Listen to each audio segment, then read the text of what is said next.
भाग्य यानी लक। भाग्य हर किसी का साथ नहीं होता और मेहनत से सच्चा कोई साथी नहीं होता।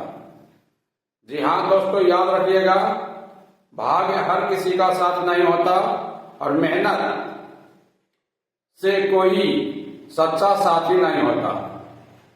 जय हिंद दोस्तों, मैं Virat sir, knowledge motivation blogs में आपका स्वागत है। टारगेट मैट्रिक बिहार बोर्ड परीक्षा, जो भी इससे पहले पूरा संस्कृत किताब, ट्यूशन का प्रश्नोत्तर और पूरा संस्कृत व्याकरण पार्ट बाई पार्ट एवं पूरा हिंदी किताब गोधूली वर्णिका का प्रश्नोत्तर नहीं देखे हैं तो कृपया इस चैनल पर PMB मस्ती पर जाइए। वहाँ सभी चैप्टर का प्रश्नोत्तर चैप्टर वाइज मिल जाएगा, जिसे जरूर से जरूर हर बार रिविजन करते रहिए, क्योंकि मैट्रिक वर्ग 10वां का परीक्षा में सारा प्रश्न यहीं से पूछा जाता है। तो आज हम मैट्रिक वर्ग 10वां का हिंदी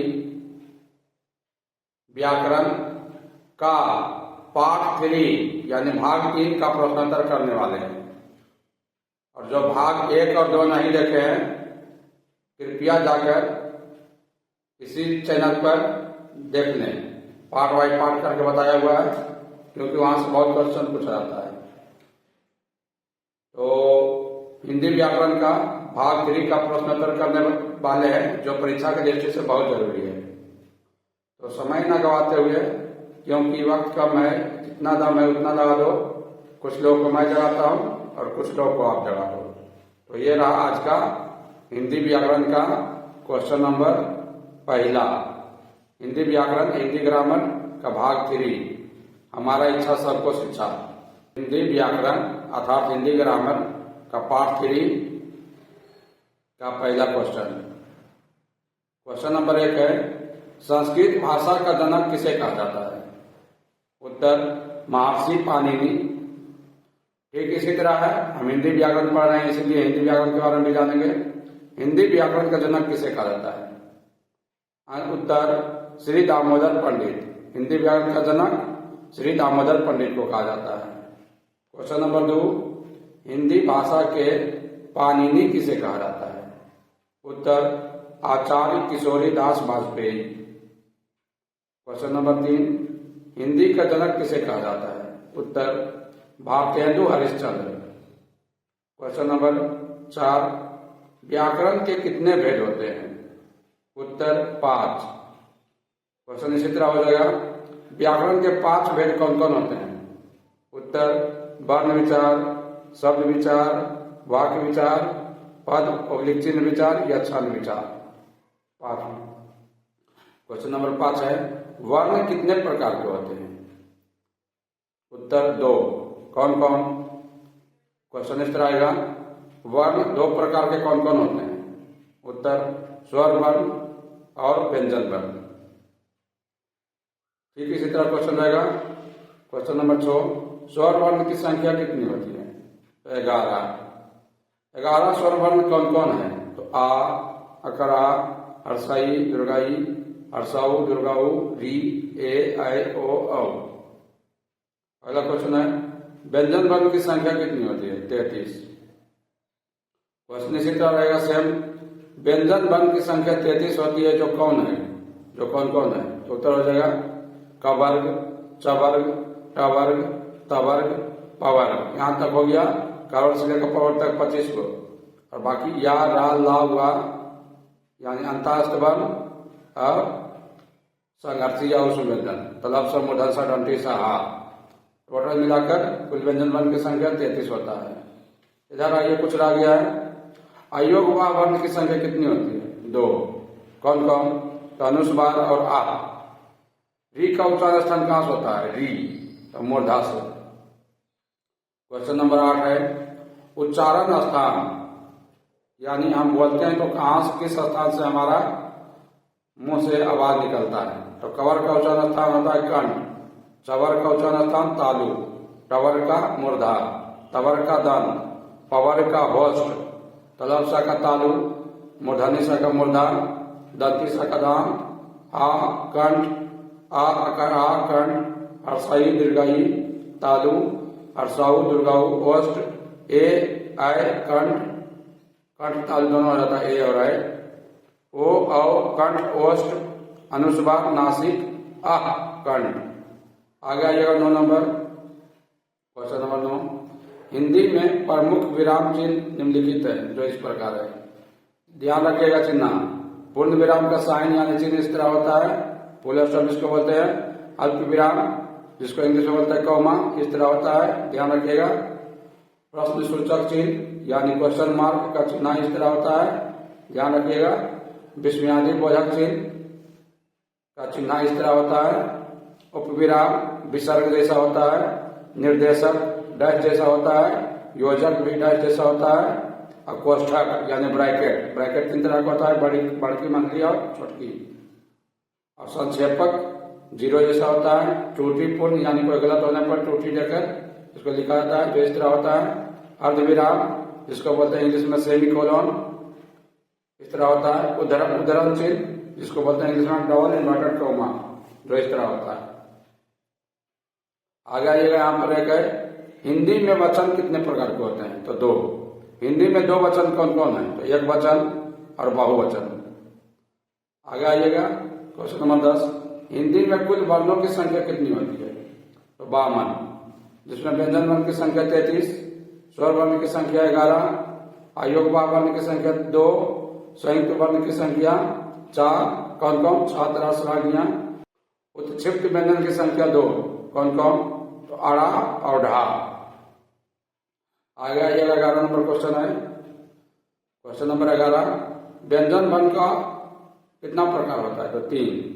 व्यंजन वर्ण 3 प्रकार का कौन कौन होता है, तो स्पर्श व्यंजन, अंतःस्थ व्यंजन, ऊष्मीय संघर्षी व्यंजन।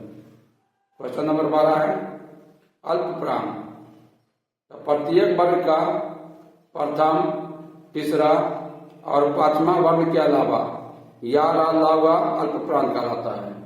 प्रत्येक वर्ग का पहला, तीसरा, 5वां वर्ण के अलावा या लावा अल्प प्राण कहलाता है। क्वेश्चन नंबर 13 है महाप्राण, तो महाप्राण किसे कहते हैं, तो ध्यान दीजिएगा बच्चों जी।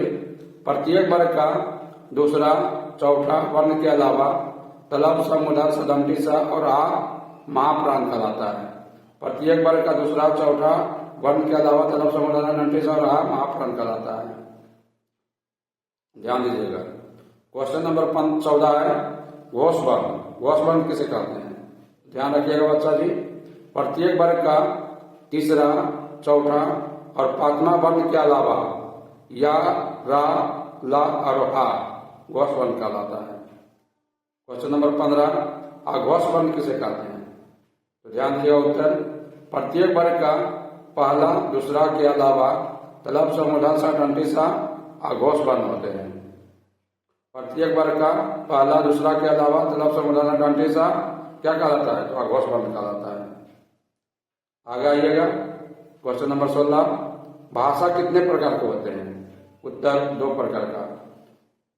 इसी प्रकार क्वेश्चन रहेगा भाषा 2 प्रकार के कौन कौन होते हैं, तो उत्तर लिखित भाषा और मौखिक भाषा। एक तीसरा भाषा भी होता है जिसे सांकेतिक भाषा कहते हैं, लेकिन यह शुद्ध रूप से इसे नहीं माना गया है, क्योंकि संकेत देने वाले के लिए अगला आदमी जो संकेत समझ रहा है वो क्लियर नहीं हो पाता है कि क्या संकेत बोलना चाह रहा है, इसीलिए भाषा के श्रेणी में इसको रखा नहीं गया है सांकेतिक भाषा को। आगे आइएगा, क्वेश्चन नंबर 17 लिखने के ढंग को क्या कहते हैं, लिपि। लिखने के ढंग को क्या कहते हैं, लिपि। ठीक, इसी तरह क्वेश्चन है संस्कृत भाषा, हिंदी भाषा और मराठी भाषा की लिपि क्या है, तो देवनागरी। अंग्रेजी भाषा की लिपि क्या है, तो रोमन। उर्दू भाषा की लिपि क्या है, तो फारसी। पंजाबी भाषा की लिपि क्या है, तो गुरुमुखी। क्वेश्चन नंबर 18 है काल कितने प्रकार के होते हैं, काल यानी समय, तो उत्तर 3। अब क्वेश्चन नंबर 18 है इसी तरह से काल के 3 प्रकार कौन कौन है, तो उत्तर वर्तमान काल, भूतकाल और भविष्य काल। क्वेश्चन नंबर 19 है अर्थ की दृष्टि से शब्द के कितने प्रकार, तो 2। इसी से रिलेटेड क्वेश्चन है अर्थ की दृष्टि से शब्द का 2 प्रकार कौन कौन, उत्तर सार्थक शब्द और दूसरा निरर्थक शब्द। क्वेश्चन नंबर 20 है, रचना की दृष्टि से शब्द का कितना प्रकार होता है? तो 3। और रचना की दृष्टि से शब्द का 3 प्रकार कौन कौन है? उत्तर रूढ़ शब्द, यौगिक शब्द और तीसरा योग रूढ़ शब्द। क्वेश्चन नंबर 21 है, उत्पत्ति की दृष्टि से शब्द का कितना प्रकार होता है? उत्तर 4। इसी से रिलेटेड क्वेश्चन है, उत्पत्ति की दृष्टि से शब्द का 4 प्रकार कौन कौन है? उत्तर तत्सम शब्द, तद्भव शब्द, देशज शब्द और चौथा विदेशज शब्द। क्वेश्चन नंबर 22 है, रूपांतर की दृष्टि से शब्द के कितना प्रकार होता है? उत्तर 2। इसी से रिलेटेड क्वेश्चन है, रूपांतर की दृष्टि से 2 शब्द कौन कौन है? 2 शब्द का प्रकार कौन कौन है? तो उत्तर विकारी शब्द और दूसरा अविकारी शब्द। विकारी शब्द कौन कौन है क्रमशः? तो संज्ञा, सर्वनाम, विशेषण और क्रिया, ये सभी विकारी शब्द हैं। संज्ञा, सर्वनाम, विशेषण और क्रिया कैसी शब्द है? तो उत्तर हो जाएगा विकारी शब्द। क्वेश्चन नंबर 24, क्रिया कितने प्रकार के होते हैं? उत्तर 2 प्रकार के हैं। कौन कौन? क्वेश्चन इस तरह हो जाएगा, क्रिया 2 प्रकार के कौन कौन होते हैं? उत्तर सकर्मक क्रिया और दूसरा अकर्मक क्रिया। क्रिया विशेषण अविकारी शब्द है, ध्यान रखिएगा बच्चों सब। अविकारी शब्द का नाम क्या है? तो क्रिया विशेषण। क्रिया विशेषण अविकारी शब्द है। क्वेश्चन नंबर 25 है, संज्ञा कितने प्रकार के होते हैं? 5 प्रकार के हैं। ठीक, इसी से रिलेटेड क्वेश्चन आ जाएगा, संज्ञा 5 प्रकार का कौन कौन होता है? उत्तर व्यक्तिवाचक संज्ञा, जातिवाचक संज्ञा, भाववाचक संज्ञा, समूहवाचक संज्ञा और द्रव्यवाचक संज्ञा। क्वेश्चन नंबर 26, सर्वनाम के कितने प्रकार होते हैं? उत्तर 6 प्रकार के सर्वनाम कौन कौन है? तो पुरुषवाचक सर्वनाम, निजवाचक सर्वनाम, निश्चयवाचक सर्वनाम, अनिश्चयवाचक सर्वनाम, संबंधवाचक सर्वनाम और छठा प्रश्नवाचक सर्वनाम। क्वेश्चन नंबर 27, विशेषण कितना प्रकार का होता है? उत्तर 4 प्रकार के हैं। फिर इसी से रिलेटेड क्वेश्चन रहेगा, 4 प्रकार का विशेषण कौन कौन है? उत्तर गुणवाचक विशेषण, परिणामवाचक विशेषण, संख्यावाचक विशेषण, चौथा सार्वनामिक विशेषण। क्वेश्चन नंबर 28 है, कारक के कितने प्रकार होते हैं? तो 8। इसी से रिलेटेड क्वेश्चन रहेगा, 8 प्रकार के कारक कौन कौन है? तो ध्यान रखिएगा बच्चों जी, उत्तर कर्ता कारक, कर्म कारक, करण कारक, संप्रदान कारक, आपादान कारक, संबंध कारक, अधिकरण कारक, संबोधन कारक। इसे याद करने का ट्रिक है, कर्ता ने कर्म को करण से, संप्रदान के लिए आपादान से, संबंध का के की, अधिकरण में पर, संबोधन हे अरे अजी आहो। क्वेश्चन नंबर 29 है, समास के कितने प्रकार होते हैं? तो 7। समास के कितने प्रकार होते हैं? 7। तो 7 प्रकार का समास का नाम क्या है, या 7 प्रकार का समास कौन कौन है? तो याद रखिएगा, उत्तर हो जाएगा तत्पुरुष समास, कर्मधारय समास, द्विगु समास, द्वंद्व समास, बहुव्रीहि समास, अव्ययी भाव समास, नय समास। 7 प्रकार का समास कौन कौन है? तो तत्पुरुष समास, कर्मधारय समास, द्विगु समास, द्वंद्व समास, बहुव्रीहि समास, अव्ययी भाव समास, नय समास। क्वेश्चन नंबर 30 है, रचना की दृष्टि से वाक्य कितने प्रकार के होते हैं? उत्तर 3। और रचना की दृष्टि से वाक्य 3 प्रकार के होते हैं, जो कौन कौन है? तो उत्तर सरल वाक्य, संयुक्त वाक्य, तीसरा मिश्र वाक्य। क्वेश्चन नंबर 31 है, संधि का कितना प्रकार होता है? तो 3। उत्तर हो जाएगा 3। संधि 3 प्रकार के होते हैं। अब क्वेश्चन इससे रिलेटेड हो जाएगा, 3 प्रकार के संधि कौन कौन है? उत्तर स्वर संधि, व्यंजन संधि, विसर्ग संधि। क्वेश्चन नंबर 32, स्वर संधि के कितने प्रकार होते हैं? उत्तर 5 प्रकार। क्वेश्चन इसी से हो जाएगा, स्वर संधि के 5 प्रकार कौन कौन है? उत्तर दीर्घ स्वर संधि, वृद्धि स्वर संधि, गुण स्वर संधि, अयादि स्वर संधि, यन स्वर संधि। अगला है लास्ट क्वेश्चन, स्वर वर्ण के कितने प्रकार होते हैं? तो 3। इसी से रिलेटेड क्वेश्चन रहेगा, स्वर वर्ण 3 प्रकार के कौन कौन होते हैं? तो ह्रस्व स्वर, दीर्घ स्वर और प्लुत स्वर। अब आते हैं इसी से रिलेटेड क्वेश्चन हो जाएगा, ह्रस्व स्वर की संख्या कितनी है? तो 4। अब इसी से फिर रिलेटेड क्वेश्चन हो जाएगा, 4 ह्रस्व स्वर कौन कौन है? तो आ, हर्षाई, हर्षऊ और री। अब इसी तरह क्वेश्चन हो जाएगा, दीर्घ स्वर की संख्या कितनी है? तो 7। अब 7 दीर्घ स्वर कौन कौन है? तो अकरा, दुर्गाई, दुर्गाऊ, ए, ऐ, ओ, औ। प्लुत स्वर कौन है? तो ओ, जिसको ज्यादा समय तक बोला जाता है। अब यहां पर बच गया है, रस का अर्थ क्या होता है? तो उत्तर हो जाएगा आनंद। रस का अर्थ आनंद होता है। तो वेल दोस्तों, मिलते हैं अगले वीडियो में अगले पाठ के साथ। जब तक हमेशा हर हाल में कहीं भी किसी भी समय रिवीजन करते रहिए, क्योंकि कहा गया है जैसा रिवीजन होता है वैसा डिवीजन होता है, इसलिए हमेशा रिवीजन करते रहिए। एक बात और दोस्तों, जब तक परीक्षा खत्म ना हो जाए तब तक रिवीजन करते रहिए, क्योंकि ये दुनिया मेहनत नहीं रिजल्ट देखती है। जय हिंद दोस्तों, ओके बाय।